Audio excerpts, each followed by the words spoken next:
Dünya kalgan жашоо өтүп кетти, болду эми. Упустили, короче, кетти. Эми азыркы мына калган шайтан бизди ушинтип алдайт. Не деп? Эми эптеп жашасаң деп. Ошон үчүн мына жерге келгенде сен өзүңө план кыл. Так, мен 5 жылдан кийин не кылайын депчи. 5 жылдан кийин мен каерде болом. Түшүнүп атасызбы? Мисалы мына карылар барды да өзүнө не максат койду. Мен мынча жылдын ичинде Куран жаттаймын деди дагы, ошону бөлүп туруп ошону аракет кыла берди. Тоңкулдакты көрдүңөрбү? Тоңкулдак. Ток. Бир эле точканы ура берет да, ток деп ура берет да, ошол жерди тешип коет да. Жамгырды көрдүңөрбү? Жана тамчыны тык деп атып ташты тешип коет. Туурабы? Ошондой кылып туруп бир нерсени фокустап коет. Ошол нерсени максат кылып туруп, Б точканы максат кылып туруп, мына максат кылып туруп, ошого аракет кылыш керек. Түшүнүп атасызбы? Аракет кыла бериш керек. Ушул нерсени эмне деп коет? Успех деп коет мына, успех. Успех деген жетишкендик мына, бир нерсеге жетиш үчүн да. Эми ошол максатты койгондо адам туура коюш керек да. Максат коюшту да билбейт да биздерчи. Не максат? Эгерде сен максат койбосоң, ошол максатты белгилеп туруп, ким болгуң келет? Ошон үчүн балдарды кичинекейинен сен чоңойгондо эмне болгуң келет? Ким болгуң келет? Түшүнүп атасыңарбы? Бүгүн силерге тапшырма. Ар бириңер барып туруп өзүңөрдүн кыздарыңардан, балдарыңардан чоңойгондо сен ким болосуң деп сурагыла да. Түшүнүңөрбү? Ким болосуң? Эми ким болосуң дегенден ал айтат, мындай ойлонуп туруп, бирөө атасын айтат да, намаздын баласы айтат, мен намаз болом деп айтат да. Сен намаздан башка андай үлгү жок да. Ол намаз баласы үчүн намаз идеал. Түшүнүп атасызбы? Бакыттын баласына атасы идеал да. Идеал не болуш керек? Идеал ошон үчүн балдарга жанагындай сериал, жанагындай беспонтовый, жанагындай Бэтмен, Супермен дегендерди көрсөтпөй, үйдө ошол жаллаң, жакшы тарыхта калган, изин калтырган, тарых үчүн ушундай чыган, бул дүйнөдө адамдардын жашоосуна пайда келтирген адамдарды, тарыхты окутуш керек. Ошон үчүн пайгамбарлардын тарыхы, сахабалардын тарыхы, алар максат койгон, өздөрүнүн максатына эмне үчүн жеткен? Ошол көгөрүп отуруп жетишкен да. Түшүнүп атасыздарбы? Ошон үчүн максат койгондо ошол неме? Ошол максаттын да жалган максаттар болот да. Мында эшек менен кетип атсаң эле бирөө ву деп туруп БМВ менен өтүп кетти эле, сразу максат кыласың. Мен дагы БМВ алышым керек экен депчи. Анан ошого Россияга барасың, Кореяга барасың, Америкага барып келип, пулду жыйнайсың да максат койдуң да. Ана паланча алган БМВни мен да алдым деп, анан минип келесиң дагы. Bir жыл мингенден кийин бензинин актай албай, тигисин актай албай, анан кийин максатың ложный болчу да, жалган максат болчу да, сенин убактыңды алды ошол нерсечи. Же бирөөнүн үйүн көрдүң да, ушундай үй салышым керек экен деп туруп максат кылдың, уюңду саттың, коюңду саттың, тигиңди салдың, өмүрүңдү бердиң, ошентип салдың. Салгандан кийин эле карасаң, баары жүрөгүңдө неме жок да. Ого канча убактың кетти, акчаң кетти. Анан кийин ошол машинага неме болбогондон кийин анан кийин сата албай жүрөсүң да, анан кийин мынтип жазасың да, продаю или жок эле дегенде меняю. Түшүндүңбү? Кимде машинасында артында, мен машина саткам да, кимдин машинасында артында или меняю деген болсо, ошол машинасын сата албай жүргөн адам болот да. Түшүндүңөрбү? Ошого эми канча убакыт кетти? Ömürü кетти мына. Ömür кетти. Ошол акчаны табам деп ömür кетти. Не жалган максат койгонсуң. Ошон үчүн жигиттер, урматтуу туугандар, эгерде сен максатты туура койбосоң, сен бирөөнүн максаты менен жашайсың да. Сени угуп атасыңбы? Сени бирөө өзүнүн максаты үчүн сени использовать этет, сени пайдаланат. Түшүнүп атасыңбы? Ошон үчүн сен өзүңдүн убактыңды өзүң башкарбасаң, сен убактыңды башка бирөө башкарат да. Эгерде сен өзүңдүн акчаңды өзүң башкарганды билбесең, сен акчаңды бирөө башкарат. Не деп башкарат айтайынбы? Пример мындай да. У нас акция идет дейт да. Акция болуп атыр деп туруп барып туруп, өзүңдүн акчаңды өзүң коротконду билбей каласың да. Түшүнүп атасыңбы? Убактыңдын корамжу. Мына Алла Таала ошон үчүн вал аср деп атат. Убакыт менен касам ичип атат. Иннал инсана лафи хуср. İnsanlar koramcıda, alar ziyanda olup atат. Ne sebepten? Uşul 4 nese айтып атат. İman, amal, акыйкатка чакыруу жана сабыр. Мына 4 нерсе. Ben азыр onu da айтам. Мына караңыздар, көрдүңүздөр, ошон үчүн эми туура максат деген эмне? Туура максат дегенде сен ошол максатты койдуң. Ошол максатка жетиш үчүн өзүң задача кылып, ошого аракет кылып атасың. Бирок ошол максатка болгон, мына орусча айтканда вдохновение, ошого болгон не деп коет?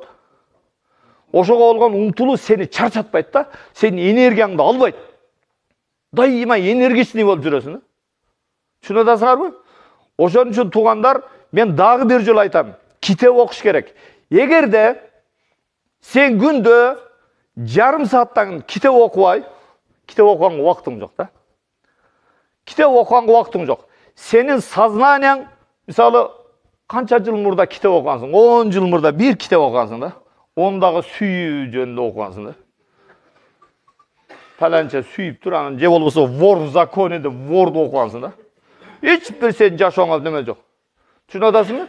30 мүнөт сен китеп окуганга убактың жок, бирок ха хи деп жанагы кудулдарды көрүп отурасың, TikTok'ты көрүп отурасың, мээңе бүт мусор толуп калган да. Başın çarjaydı da başın kaşa. Anam başın kaşa olgandan keyin boldu senin jашооң kaşa da. Түшүнүп атасыңбы?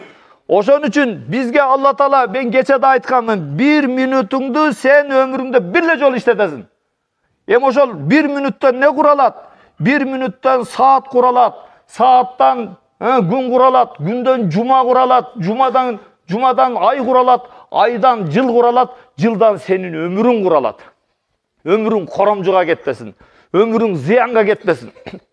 Ошон үчүн, эгерде ким китеп окубаса, ансаздан сөз өтпөй калат дагы, болду ба, өткөн кылым менен жашап жүрө берет да. Азыр күндөн күнгө заман өзгөрүп, күндөн күнгө неме болуп атат. А сенин немең обновление болгон жок да. Мисалы азыр телефонуңарда бир неме өткөндө обновите приложение деп балдар билет, туурабы? Постоянно обновление болуп турабы? Следующая новая версия депчи. А сенин мээң болсо 60-жылга боюнча калып калды да.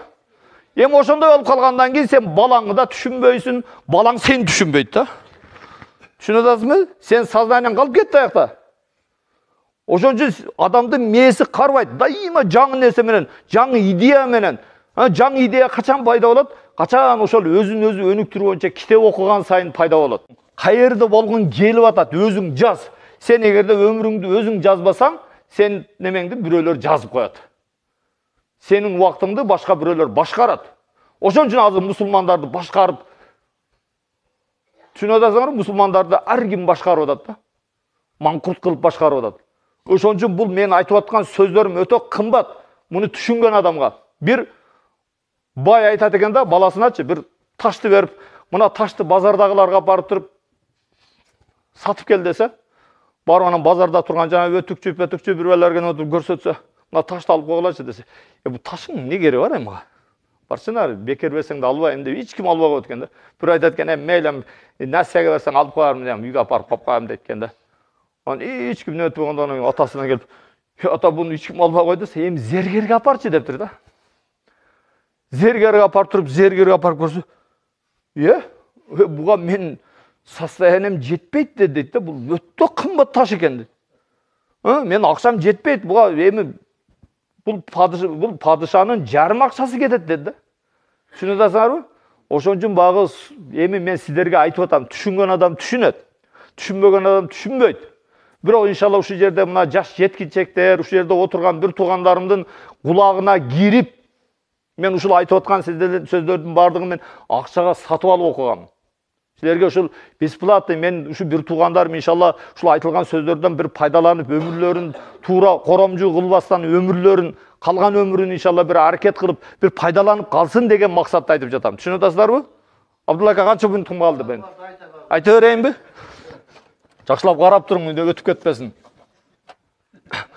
Эми караң. Биз ырыскы деп атабыз го. Мына жукпай калды уже. Эртең бир маркер алып келип коелучу. Ырыска Мына караңыздар, ырыскысы мол болсун, ырысы бар же не бар тиги буда деп. Ырыскы деген не өзү? Ырыскы дегенге биринчи туугандарым, биринчиге ошол биздин тамак ашыбыз кетет. Экинчиси биздин кийимибиз. Үчүнчүсү үй жай, жашаган үйүбүз. Төртүнчүсү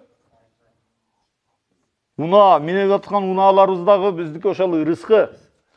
Анан кийин бала чака билет экен, машалла. Мурда айтып берген экенмин, а? Эми ушул ырыскынын биз несин сурайбыз? Берекесин сурайбыз. Түшүнүңүздөрбү? Береке. Эми берекеге Алла Таала 4 нерсеге убада кылган. Биринчиси ырыскынын берекелүү болушуна биринчиси эмне разы болгон? Биринчиси намаз.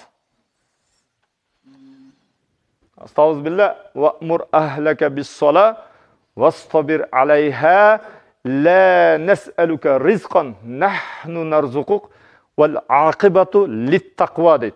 Сен өзүңдүн үй бүлөңдү намазга буйругун дейт. Жана намазга сен өзүң бекем бол, намаз. Уктуңбу? Өзүң бекем бол. Анан кийин не дейт? Биз сенден ырыскы сурабайбыз, ырыскыны биз беребиз дейт. Түшүнүп атасызбы? Биз беребиз. Эми акыбет, бул акыбет деген не? Результат кимдер үчүн? Экинчиси таква. Таква жөнүндө кече айтып бердим, а?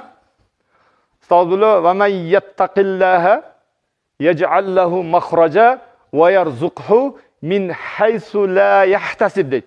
Kimde kim? Любой. Allah Teala bizde ne takvalık menен sınaydı. Men bugün azırlı bir kitaptan okudum. Bir günde bir bala milyoner oldum. Ne oldu? Şu doğruda işteydi eken, taçka türtedi eken. Taçka türtedi eken bayağı birinin nemelerini türtüp gelip, anan bir karapka var eken, şu karapkaları da açsa, karapkada 150 000 dolar turат eken da. Az 150 000 dolar tavalsan ne kılat lan? Ha? Ne kılat lan?